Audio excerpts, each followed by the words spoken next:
ಮಾಡಿರುವಂತಹ ಸರ್ಕಾರಿ ನೌಕರರ ಸಂಘದ ಅಧ್ಯಕ್ಷರಾಗಿರುವಂತಹ ಅನಂತಪ್ಪನವರಿಗೆ, ಯುವಸ್ಫೂರ್ತಿ ಅಕಾಡೆಮಿ ಸಂಸ್ಥೆಯ ಅಧಿಕಾರಿಗಳಾಗಿರುವಂತಹ ಸುಂದರೇಶ್ ಅವರೇ, ಪುರಸಭೆಯ ಉಪಾಧ್ಯಕ್ಷರಾಗಿರುವಂತಹ ಗಿರಿಜಾವರ್ಮ ಪ್ರಕಾಶ್ ಅವರೇ, ಹಿರಿಯ ಪತ್ರಕರ್ತರಾಗಿರುವಂತಹ ಅನಂತ್ ನಾಳಿಕ್ ಅವರೇ, ಜಯ ಕರ್ನಾಟಕ ಸಂಘಟನೆಯ ಅಧ್ಯಕ್ಷರಾಗಿರುವಂತಹ ಟಿ.ಎನ್. ಜಗದೀಶ್ ಅವರೇ, ತಾಲೂಕು ವೈದ್ಯ ಆಡಳಿತಾಧಿಕಾರಿಯಾಗಿರುವಂತಹ ಡಾಕ್ಟರ್ ದೇವರಾಜ್ ಅವರೇ, ಶಿಕ್ಷಕರಾಗಿರುವಂತಹ ಗಣೇಶ್ ಅವರೇ, ಕನ್ನಡ ಸಾಹಿತ್ಯ ಪರಿಷತ್ನ ಜಿಲ್ಲಾಧ್ಯಕ್ಷರಾಗಿರುವಂತಹ ಸೂರಿ ಶ್ರೀನಿವಾಸ್ ಅವರೇ, ಸಭೆಯಲ್ಲಿ ಆಸೀನರಾಗಿರುವಂತಹ ಇತರ ಗಣ್ಯರೇ,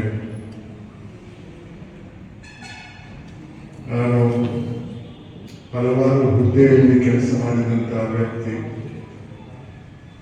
ಆದರೆ ಕರ್ನಾಟಕ ಲೋಕಾಯುಕ್ತಕ್ಕೆ ಬಂದ ನಂತರ ನನಗನಿಸಿದ್ದು ಅಷ್ಟರವರೆಗೆ ನಾನೊಬ್ಬ ಭೂಪ ಮಗುನಾಗಿದ್ದೆ.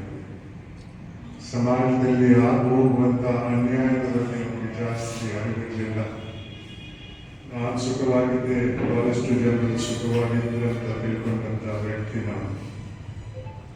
ಲೋಕಾಯುಕ್ತಕ್ಕೆ ಬಂದ ಸ್ವಲ್ಪ ದಿವಸದಲ್ಲೇ ಬಹಳಷ್ಟು ಅನ್ಯಾಯವನ್ನು ಕಂಡೆ. ಅದು ಕೂಡ ಸಂವಿಧಾನದಲ್ಲಿ ಜನರ ಸೇವೆಗಾಗಿ ಸೃಷ್ಟಿ ಮಾಡಿದಂತಹ ಸಂಸ್ಥೆಗಳಿಂದ. ಇದು ಯಾಕೆ ಈ ರೀತಿ ಆಗ್ತಾ ಇದೆ ಅಂತ ನಾನು ನನ್ನಲ್ಲಿ ಚರ್ಚೆ ಮಾಡಿದಾಗ ನನಗನಿಸಿದ್ದು ಇದು ವ್ಯಕ್ತಿಗಳ ತಪ್ಪಲ್ಲ, ಇದು ಸಮಾಜದ ತಪ್ಪು. ನಾನು ಚಿಕ್ಕವನಾಗಿದ್ದಾಗ ಅಂಥ ಸಮಾಜದಲ್ಲಿದ್ದೆ. ಆ ಸಮಾಜ ಒಳ್ಳೆಯ ಕೆಲಸ ಮಾಡಿದವರನ್ನ ಗುರುತಿಸಿ ಸನ್ಮಾನಿಸ್ತಾ ಇತ್ತು, ತಪ್ಪು ಮಾಡಿದವರನ್ನ ಶಿಕ್ಷಿಸ್ತಾ ಇತ್ತು. ಅದು ಕೋರ್ಟಿನ ಶಿಕ್ಷೆ ಅಲ್ಲ. ಉದಾಹರಣೆಗೆ ನನ್ನ ಗ್ರಾಮ, ಅದರಲ್ಲಿ ಕೆಲವು ಅಧಿಕಾರದಲ್ಲಿದ್ದವರು 64 ಕೋಟಿ ರೂಪಾಯಿ ಕೊಳ್ಳೆವರು. ತದನಂತರ ಕಾಮನ್ವೆಲ್ತ್ ಗೇಮ್ಸ್ ಅನ್ನೋ ಒಂದು ಹಗರಣದಲ್ಲಿ 70,000 ಕೋಟಿ ರೂಪಾಯಿ ಒಂದು ಹಗರಣದಲ್ಲಿ ಕೆಲವರು ಕೊಳ್ಳೆವರು. ತದನಂತರ 2G ಅನ್ನೋ ಒಂದು ಹಗರಣದಲ್ಲಿ 1,76,000 ಕೋಟಿ ರೂಪಾಯಿ ಕೊಳ್ಳೆವರು. ಈ ಸಂಖ್ಯೆ ಹತ್ತಲ್ಲ. ಈ ಸಂಖ್ಯೆ ವಿಚಾರಣೆ ನಂತರ ಕೇಂದ್ರ ಸರ್ಕಾರಕ್ಕೆ ವರದಿ ಮೂಲಕ ಕೊಟ್ಟಂತ ಸಂವಿಧಾನದ ಒಬ್ಬ ಅಧಿಕಾರಿ CAG, comptroller auditor general of India, ಅವರು ತಮ್ಮ ವರದಿಯಲ್ಲಿ ಹೇಳ್ತಾರೆ, ಹೇಳಿದಂತ ಹಗರಣದಲ್ಲಿ ಇಷ್ಟೊಂದು ಸಂಖ್ಯೆಯ ಹಣ ಸೋಲ್ಕೊಂಡು ಹೋಗಿದೆ ಅಂತ. ಅದೇ ರೀತಿ ತದನಂತರ ಕೋಲ್ಗೇಟ್ ಅನ್ನೋ ಒಂದು ಹಗರಣದಲ್ಲಿ 1,86,000 ಕೋಟಿ ರೂಪಾಯಿ. ಇದನ್ನ ಕರ್ನಾಟಕ ರಾಜ್ಯದ 2016ನೇ ವರ್ಷದ ಬಜೆಟ್ಗೆ ಹೋಲಿಸಿದ್ರು. ನಾನು ತದನಂತರದ ಬಜೆಟ್ ಅನ್ನ ಅಧ್ಯಯನ ಮಾಡಿಲ್ಲ.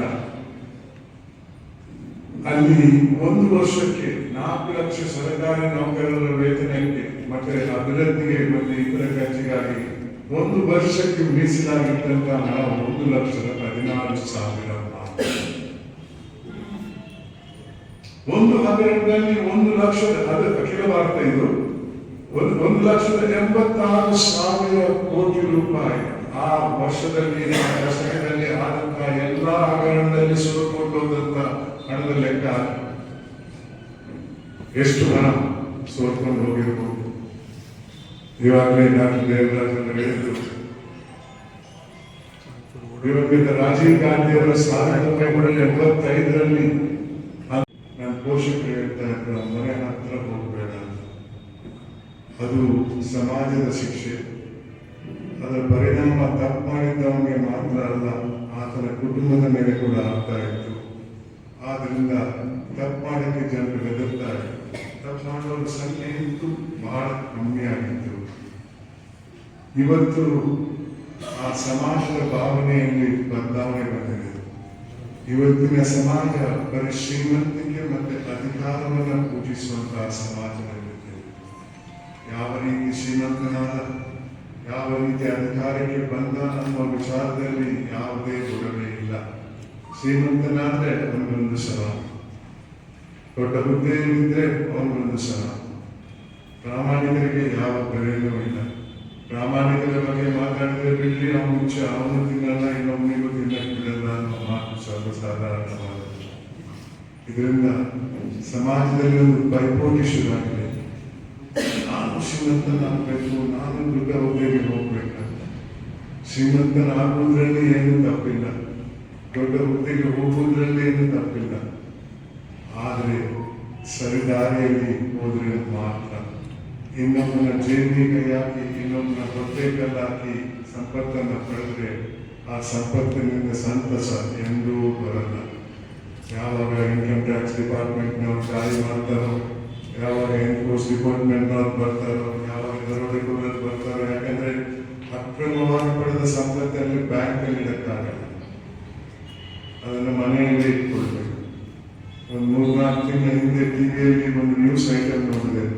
ಒಬ್ಬ ಸಂಸದನ ಮನೆ ದಾಳಿ ಮಾಡ್ತಾರೆ ಎನ್ಫೋರ್ಸ್ಮೆಂಟ್ ಡಿಪಾರ್ಟ್ಮೆಂಟ್ನವರು. ಅಲ್ಲಿ 252 ಕೋಟಿ ರೂಪಾಯಿ ಗಂಟೆ ಕಟ್ಟಿ ಕಬಾಟಲ್ಲಿ ಇಟ್ಟಿದ್ದನ್ನು ತೋರಿಸ್ತಾರೆ.